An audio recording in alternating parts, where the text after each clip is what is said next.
আসসালামু আলাইকুম। এটিএন বাংলা প্রতি ঘন্টার সংবাদে সবাইকে স্বাগত জানাচ্ছি আমি ভাবনা আহমেদ। বন্যায় এই পর্যন্ত 18 জনের মৃত্যু হয়েছে। পানি কমলেও মানবিক ও সামাজিক বিপর্যয় শুরু হয়েছে দুর্গত জেলাগুলোতে। ফেনীর বন্যা কবলিত বহু দোকান বাড়িতে লুট ও ডাকাতি হয়েছে গত রাতে। যোগাযোগ বিচ্ছিন্ন থাকায় রাস্তায় আটকে গেছে ত্রাণবাহী গাড়ি। আশ্রয় শিবিরে খাবারের জন্য চলছে হাহাকার। যদিও হেলিকপ্টারে কয়েকটি দুর্গত এলাকায় শুকনো খাবার ও জরুরি সহায়তা দিচ্ছে সেনাবাহিনী। আরও জানাচ্ছেন কেরামতুল্লাহ বিপ্লব। বিপর্যস্ত জেলা ফেনীর ৮০% সড়ক মহাসড়ক এমনকি শহরের অলিগলিও ডুবে আছে বুক সমান পানিতে। ৩ দিন ধরে এ পরিস্থিতিতে ভেঙে পড়েছে অনেক পাকা স্থাপনা। বহুতল ভবনে থাকাও আর নিরাপদ মনে করছেন না শহরবাসী। কিন্তু স্কুল, কলেজ, মাদ্রাসা কিংবা সরকারি বেসরকারি আশ্রয়কেন্দ্রে তিল ধারণের ঠাঁই নেই। ফেনীর অন্তত ১০ লাখ মানুষ এই মুহূর্তে আছে আশ্রয়কেন্দ্রে। বাড়িঘর ছাড়ার অপেক্ষায় আছেন আরও কয়েক লাখ। বাথরুম, গোসলের সুযোগ নেই, রান্নার বন্দোবস্ত নেই। কেউ অসুস্থ হলে তাকে হাসপাতালে নেওয়া যাচ্ছে না, সেখানেও পানি উঠেছে। এমনকি কারো মৃত্যু হলেও সেই লাশ দাফন কাফন করাও কঠিন হয়ে পড়েছে। কিছু বার করতে পারি না। এই দেন খালি এসে 11টার সময় গুলগুলে ঘরে ঢুকি পানি দূর হয়ে গেছে। যারা যেখানে অন্তত ন্যূনতম একটু খাবার ব্যবস্থা করা, যে এককভাবে তো এটা সম্ভব না। এবং আমি আপনাদের মাধ্যমে পাশাপাশি ধনাঢ্য ব্যক্তির কাছে আহ্বান জানাচ্ছি যে আপনারা সবাই প্রত্যেক পাশে এগিয়ে আসুন। জেলা প্রশাসন বা উপজেলা প্রশাসন এখনো কোনো সহযোগিতা বা কোনো যোগাযোগ পায় নাই।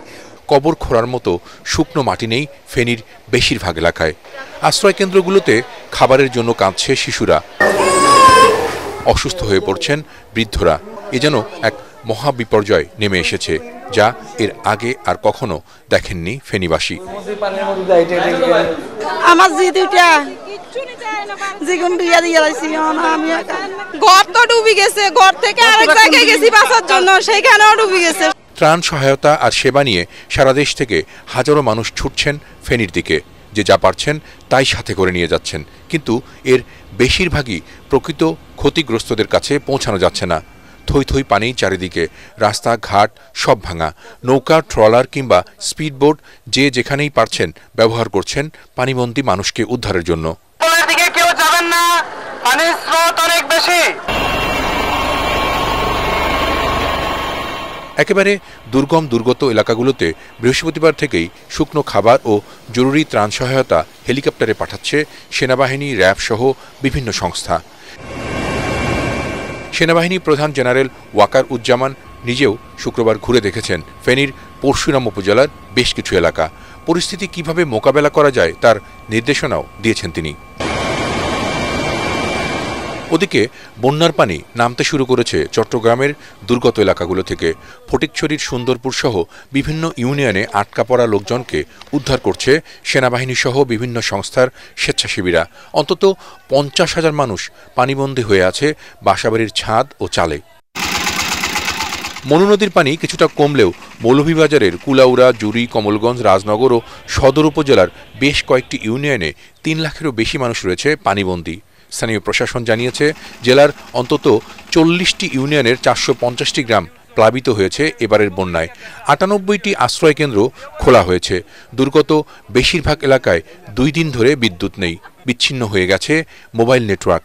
কলাগাছ, বাঁশের ভেলায় পানিতে গবাদি পশু ও হাঁস মুরগি নিয়ে ভাসছে অনেক পরিবার। কেরামতুল্লাহ বিপ্লব, এটিএন বাংলা। বন্যা আক্রান্ত 11 জেলায় এখনও 9.5 লাখ মানুষ পানিবন্দী হয়ে আছে বলে জানিয়েছে দুর্যোগ ব্যবস্থাপনা ও ত্রাণ মন্ত্রণালয়। সচিবালয়ে এক সংবাদ সম্মেলনে এই তথ্য জানান দপ্তরটির সচিব কামরুল হাসান। সচিব বলেন, ক্ষতিগ্রস্ত 3,500 আশ্রয় কেন্দ্রে প্রায় 3 লাখ মানুষকে আশ্রয় দেওয়া হয়েছে। আগামী 24 ঘন্টার মধ্যে দুর্গত এসব এলাকার বন্যা পরিস্থিতির উন্নতি হবে বলেও আশা করেন তিনি। বন্যা কবলিত এলাকায় দুর্ঘটনা এড়াতে বিদ্যুৎ লাইন বন্ধ রাখা হয়েছে। পানি নেমে যাওয়ার সাথে সাথে লাইন চালু করা হবে বলে জানিয়েছেন বিদ্যুৎ ও জ্বালানি উপদেষ্টা মোহাম্মদ ফাউজুল কবির খান। সকালে মানিকগঞ্জের শিবালয়ে ৩৫ মেগাওয়াটের একটি সোলার বিদ্যুৎ উৎপাদন কেন্দ্র পরিদর্শনকালে সাংবাদিকদের প্রশ্নের জবাবে তিনি আরও বলেন, বিদ্যুৎ ও জ্বালানি খাতে বিগত সময়গুলোতে ব্যাপক অনিয়ম হয়েছে। তদন্ত করে এসবের বিরুদ্ধে ব্যবস্থা নেওয়ার কথা জানান তিনি। রাজনৈতিক দলের সাথে আলোচনা করে রাষ্ট্র সংস্কার ও জাতীয় নির্বাচনের রোডম্যাপ ঘোষণা করতে অন্তর্বর্তীকালীন সরকারের প্রতি আহ্বান জানিয়েছেন বিএনপি মহাসচিব মির্জা ফখরুল ইসলাম আলমগীর। সাবেক প্রধানমন্ত্রী কাজী জাফর আহমেদের মৃত্যুবার্ষিকী উপলক্ষে জাতীয় প্রেসক্লাবে আলোচনা সভায় তিনি এই দাবি করে বলেন, জনগণের নির্বাচিত প্রতিনিধির কাছে ক্ষমতা হস্তান্তর না করা হলে ছাত্র জনতার গণ আন্দোলনের সুফল ব্যাহত হতে পারে। শেখ হাসিনার স্বৈরতন্ত্র টিকিয়ে রাখতে যেসব আমলারা সহায়তা করেছিল তাদের দ্রুত অপসারণের দাবিও জানান মির্জা ফখরুল। পরাজিত শক্তি প্রতি বিপ্লবের মাধ্যমে গণ অভ্যুত্থানের অর্জন নস্যাৎ করতে নানা ষড়যন্ত্র করছে অভিযোগ করে মির্জা ফখরুল সবাইকে সতর্ক থাকার আহ্বান জানান। পরবর্তী সংবাদ দেখার আমন্ত্রণ জানিয়ে এখনকার মতো শেষ করছি। এটিএন বাংলার সংবাদ ইউটিউবে দেখতে ব্রাউজ করুন, youtube/ATN বাংলা নিউজ। ধন্যবাদ সবাইকে।